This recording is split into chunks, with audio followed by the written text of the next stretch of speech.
Sound chapter के अंदर कहते हैं sound need a medium to travel. Obvious सी बात है, ऑब्वियस नहीं है वैसे तो, ठीक है। जैसे लाइट को ट्रेवल करने के लिए किसी मीडियम की जरूरत नहीं होती, लेकिन साउंड को मीडियम की जरूरत होती है, ठीक है।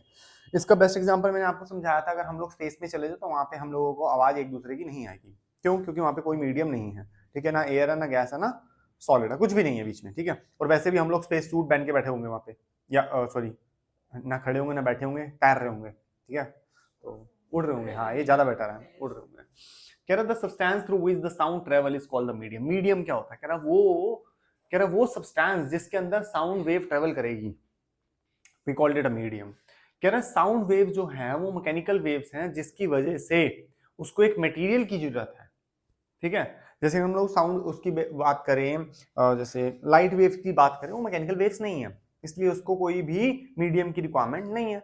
मैकेनिकल वेव्स को मटेरियल की रिक्वायरमेंट होती है, ठीक है। अब इसको थोड़ा आगे जाओगे तो पता लगेगा क्या होती है मैकेनिकल वेव्स, क्या होती है दूसरी वेव, तीसरी वेव। कहता है आगे, आगे बहुत सिंपल है। अच्छा, प्रोपोगेशन का मतलब समझते हो? ट्रेवल, ठीक है ना। हाँ, स्पीड ऑफ साउंड, साउंड की स्पीड क्या हो सकती है? देखो, स्पीड ऑफ साउंड जो होती है वो कुछ फैक्टर्स पे डिपेंड करती है। कुछ फैक्टर्स हैं जैसे कि the speed of sound depend on the nature of material through which the sound is travelling. कह रहा है कौन से मटेरियल से ट्रेवल कर रही है। जैसे कि मैंने आपको नीचे लिख के दिखाया है, sound travel about 5 time faster in water than in air. Air से अगर वाटर में स्पीड ऑफ साउंड हम लोग देखें तो वाटर में स्पीड ऑफ साउंड ज्यादा है, वो भी 5 टाइम, 1 2 3 गुना नहीं, 5 गुना ज्यादा है। Similarly, if I'm talking about the speed of sound which is traveling in solid, that is 15 times than in air. 15 गुना ज्यादा है, 15 टाइम ज्यादा है, ठीक है। और किस फैक्टर पे डिपेंड करती है? एक तो फैक्टर हुआ मटेरियल आपने कौन सा यूज किया है, और फैक्टर क्या है? The speed of sound depend on the temperature, temperature पे डिपेंड करता है, ठीक है। Increase with increase in temperature, मतलब क्या है इसका? कह रहे हैं टेम्परेचर पे डिपेंड करता है।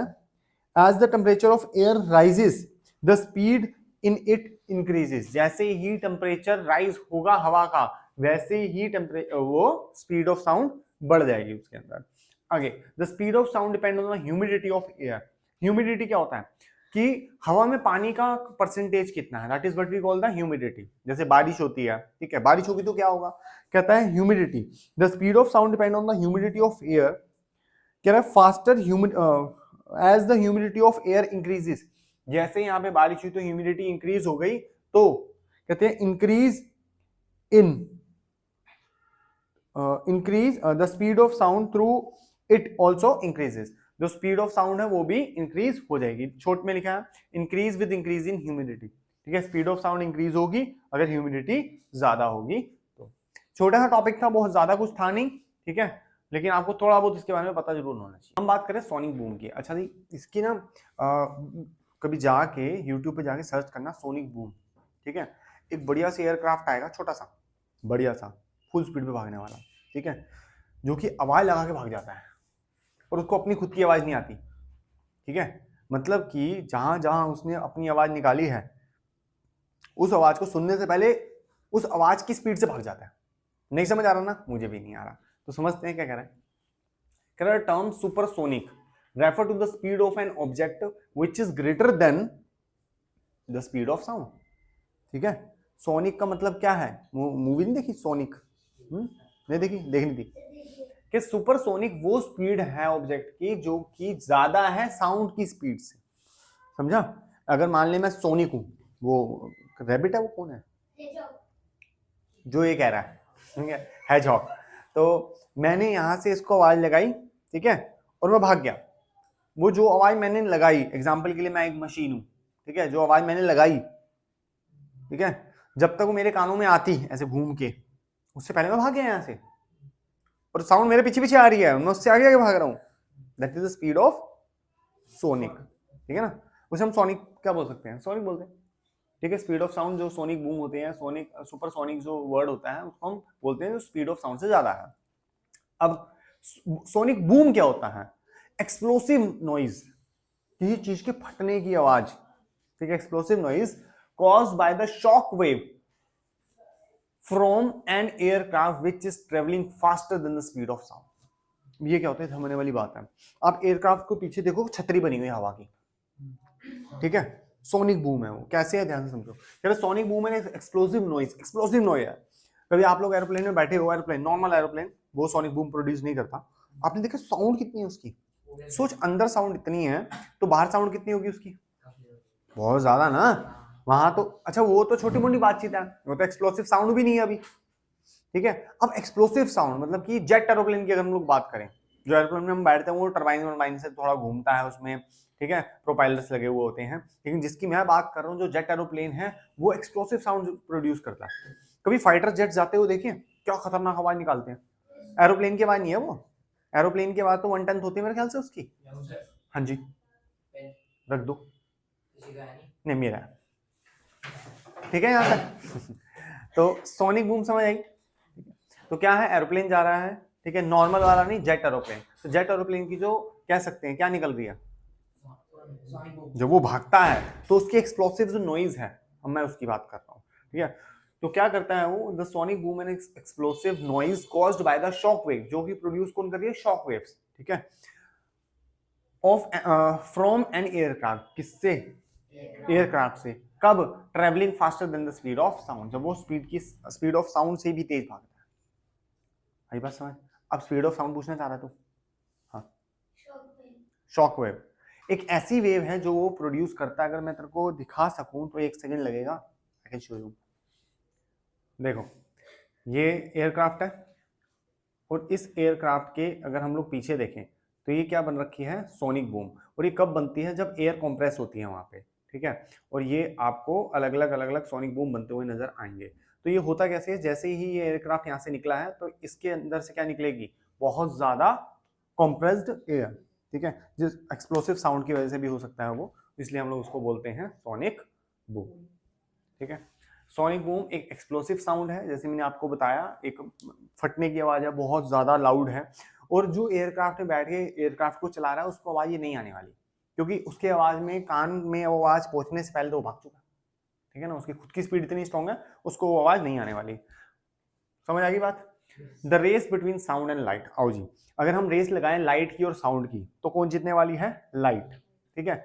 लाइट की स्पीड है 3 × 10⁸ मीटर पर सेकेंड, ठीक है, और स्पीड ऑफ साउंड की अगर हम लोग बात करें इन एयर दैट इज 344, बस खत्म होगी, कोई 10⁻⁴ नहीं है, ठीक है। तो समझ रहे हो ना, लाइट के पीछे 10⁻⁴ कितनी है, 8, और इसके पीछे नहीं, ठीक है, तो स्पीड ऑफ साउंड तो बहुत ज्यादा होगी। तो इसका बेस्ट एग्जांपल समझने के लिए हम लोग, ठीक है, ऐसे कभी छोटा बच्चा था, जब मैं छोटा बच्चा मतलब होऊंगा 20-21 साल का, तो एक दिन शाम को फोन आता है भैया का, तो कहते हैं क्रिकेट देखने जाएगा, मैंने कहा नो इंटरेस्ट, फ्री की टिकट है, मैंने कहा वेरी मच, चलते हैं देख तो आए, अगर फ्री क्या देख आते हैं क्या चलता है वहां पे।